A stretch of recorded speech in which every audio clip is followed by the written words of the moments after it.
Assalamualaikum warahmatullahi wabarakatuh. Perkenalkan, saya Sufani, NIM B10612010007, Prodi Ekonomi Islam, kelas A. Hari ini, saya akan membahas tentang konstruksi sosial dan kepemimpinan masa Khulafaur Rasyidin, yakni periode Abu Bakar dan Umar bin Khattab.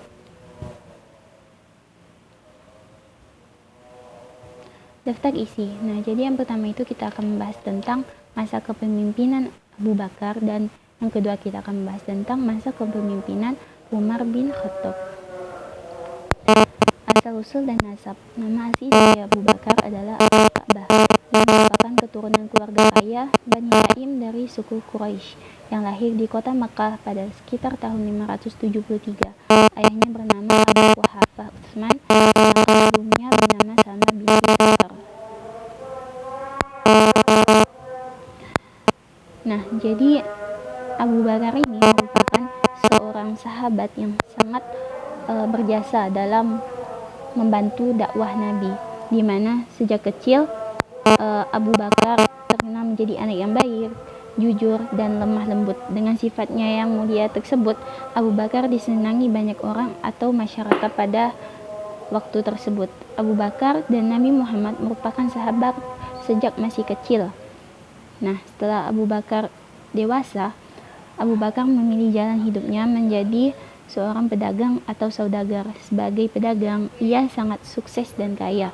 Ia terkenal karena kejujurannya, kedisiplinannya, dan sifat kedermawanannya.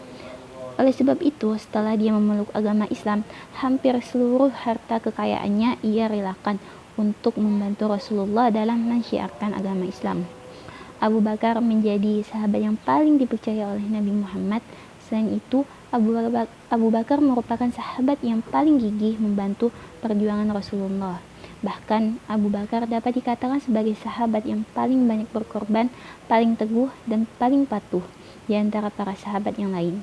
Ia tidak pernah absen menemani dan mendampingi Rasulullah dalam berbagai peperangan, bahkan dalam menghadapi perang Tabuk dan saat Nabi Muhammad hijrah dari Makkah ke Madinah.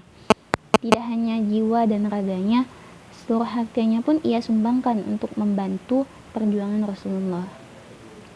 Melihat begitu besarnya jasa Abu Bakar dalam membantu perjuangan Nabi Muhammad dalam mengembangkan agama Islam, maka sangat wajar setelah Nabi wafat pada tahun 132 Masehi dipilih dan dipercaya oleh umat Islam sebagai penerus Rasulullah, yakni sebagai khalifah atau Khulafaur Rasyidin yang pertama. Selanjutnya adalah peristiwa Saqifah Bani Sa'idah yang bermula ketika Rasulullah SAW.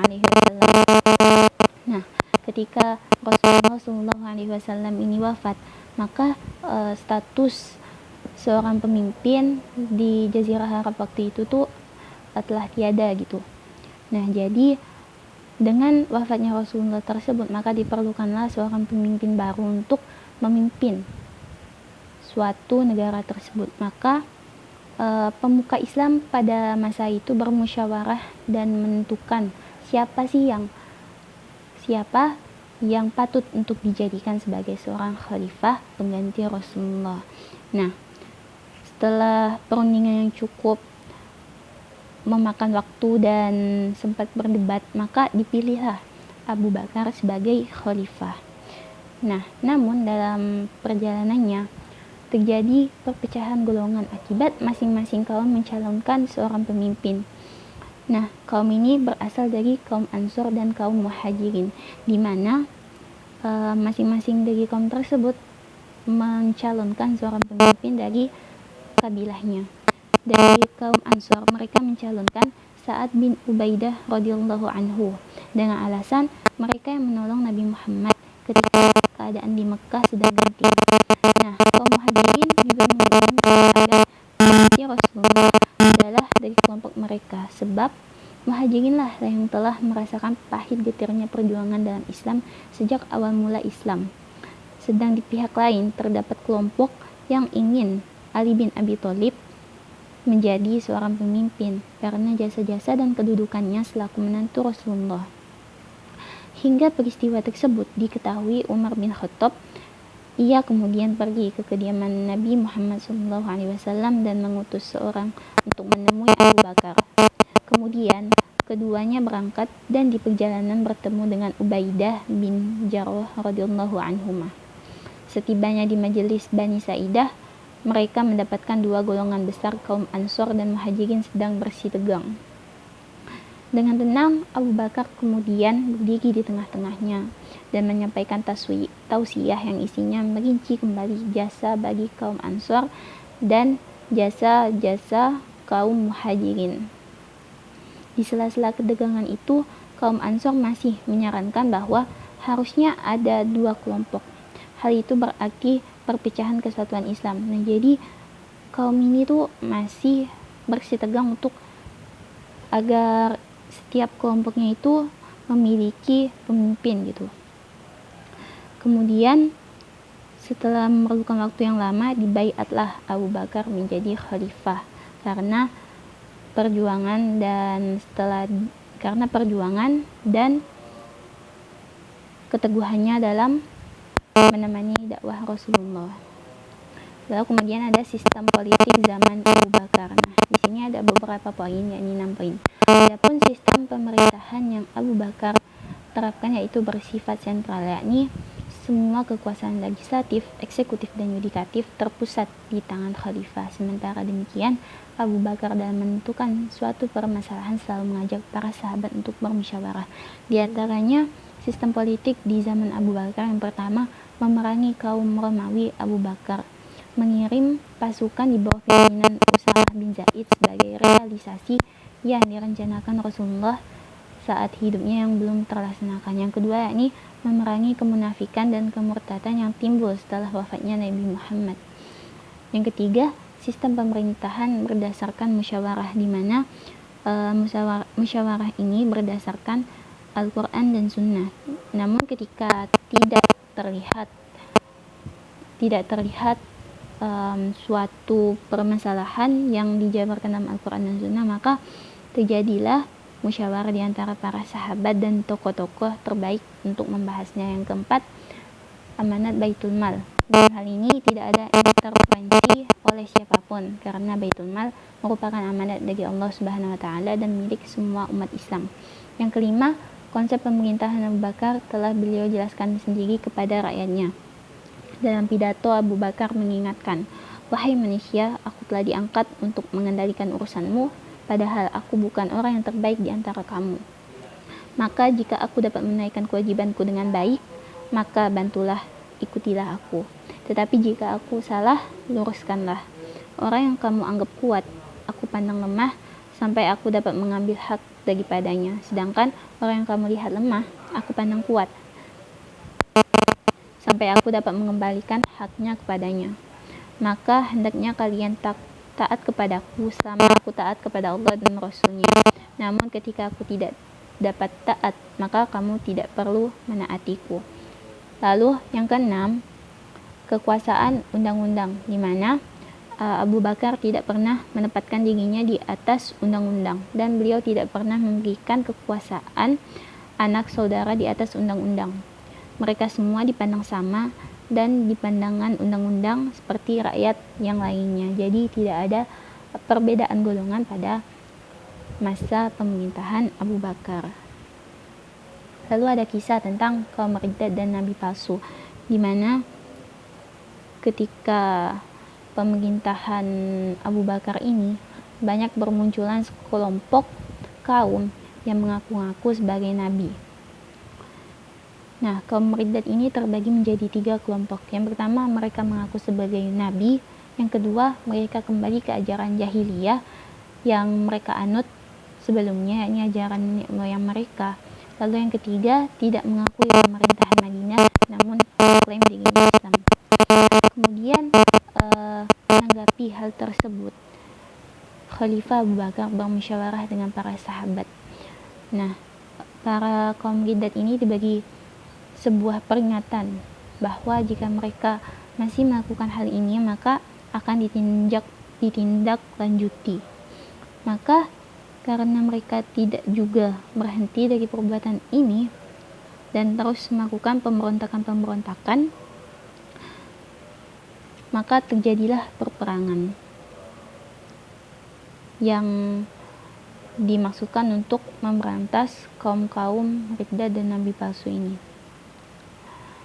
Lalu selanjutnya ada usaha Abu Bakar dalam mengembangkan dakwah Islam. Nah, jadi Abu Bakar ini selalu menemani dakwah Nabi Muhammad SAW mulai dari fase Mekah hingga fase Madinah. Pengorbanan dan jasanya ketika berdakwah di Mekah besar sekali.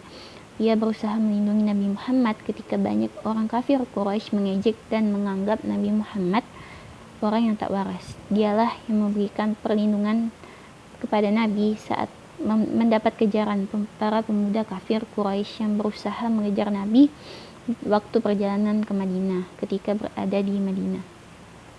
Abu Bakar juga selalu mendampingi Nabi Muhammad dan berusaha membantu Nabi Muhammad dalam proses penyebaran agama Islam di kalangan masyarakat Madinah yang terdiri dari masyarakat yang beragama Yahudi, Nasrani, dan penganut kepercayaan yang lainnya. Peran Abu Bakar di Madinah ialah beliau selalu ikut bersama Rasulullah dalam berperang melawan kekuatan yang menentang ajaran Nabi seperti perang Uhud, perang Badar, perang Khandaq, dan perang-perang lainnya pada waktu itu. Demikian setianya Abu Bakar kepada Nabi dan agama Islam, sehingga seluruh kekuatan yang dimilikinya semua dikerahkan untuk kepentingan dan kejayaan Islam. Ini tidak hanya ketika berada di kota Mekah, tetapi juga pada periode Madinah. Jasa beliau sangat dalam upaya pengembangan ajaran Islam di dalam kota Madinah. Terlebih saat ia terpilih menjadi seorang khalifah, yakni Khulafaur Rasyidin yang pertama, yang menggantikan kedudukan Nabi Muhammad sebagai pemimpin umat Islam. Lalu yang terakhir dari masa Abu Bakar yakni jurisprudensi, yakni sistem hukum dan khazanah keagamaan. Pada masa pemerintahan Abu Bakar, keadaan umat Islam tidak jauh berbeda semasa Rasulullah, sehingga tidak tampak adanya perkembangan-perkembangan di dalam hukum Islam, khususnya di dalam masalah peradilan. Hal ini disebabkan karena kesibukannya memerangi sebagian kaum muslimin yang murtad peninggal Rasulullah dan tidak menunaikan zakat dan urusan-urusan politik dan pemerintahan lainnya. Di samping belum meluasnya kekuasaan Islam pada masa selanjutnya, kita masuk ke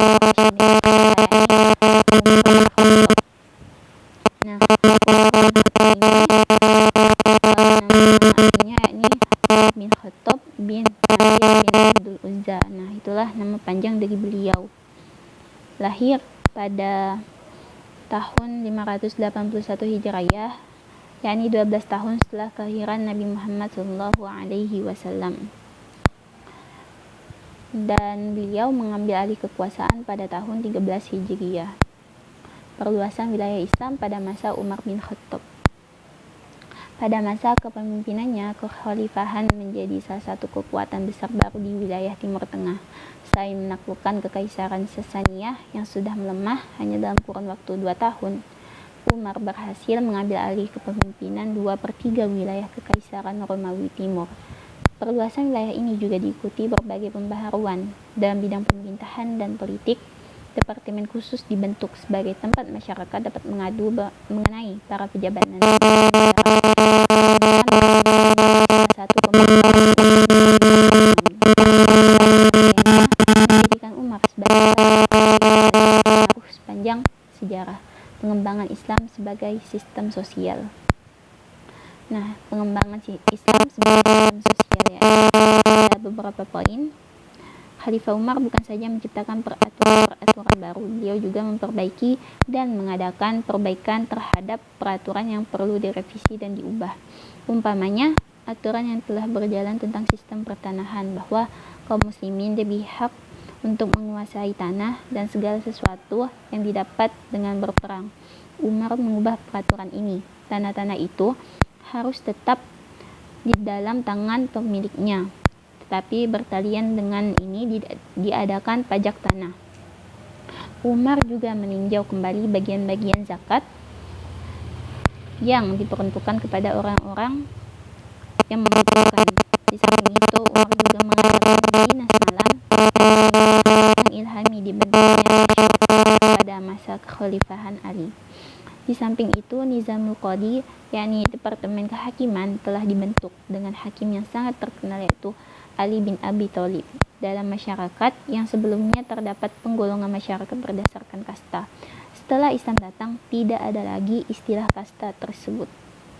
Lalu, kedudukan wanita diperhatikan dalam semua aspek kehidupan.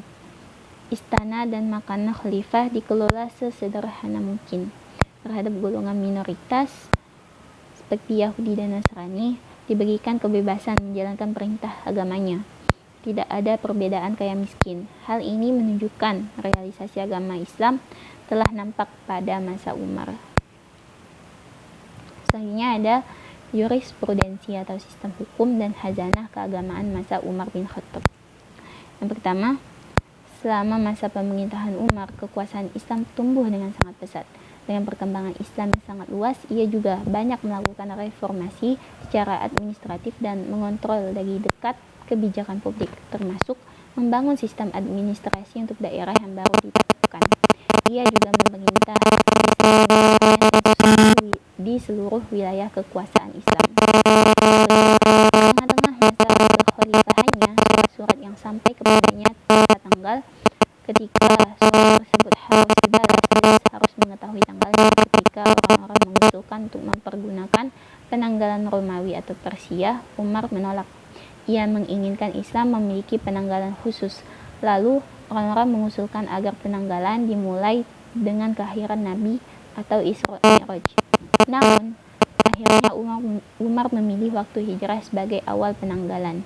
Hal ini menunjukkan betapa jauhnya pandangannya terhadap itu, karena ia melihat bahwa penanggalan tersebut merupakan permulaan pendiri negara Islam. Umar juga mengadakan muktamar bagi para panglima dan para pemimpin untuk mengintrospeksi mereka dan mendengar pendapat mereka. Hal ini terus dilakukan di setiap tahun di Mina pada musim haji. Nah, begitulah beberapa kisah tentang kepemimpinan Khulafaur Rasyidin, yakni Umar bin Khattab dan Abu Bakar As-Siddiq. Semoga dengan mendengar kisah-kisah beliau kita dapat meniru model kepemimpinan yang beliau terapkan dan implementasikannya pada kehidupan kita. Demikian dari saya, kurang lebih dan lebihnya mohon maaf. Wassalamualaikum warahmatullahi wabarakatuh.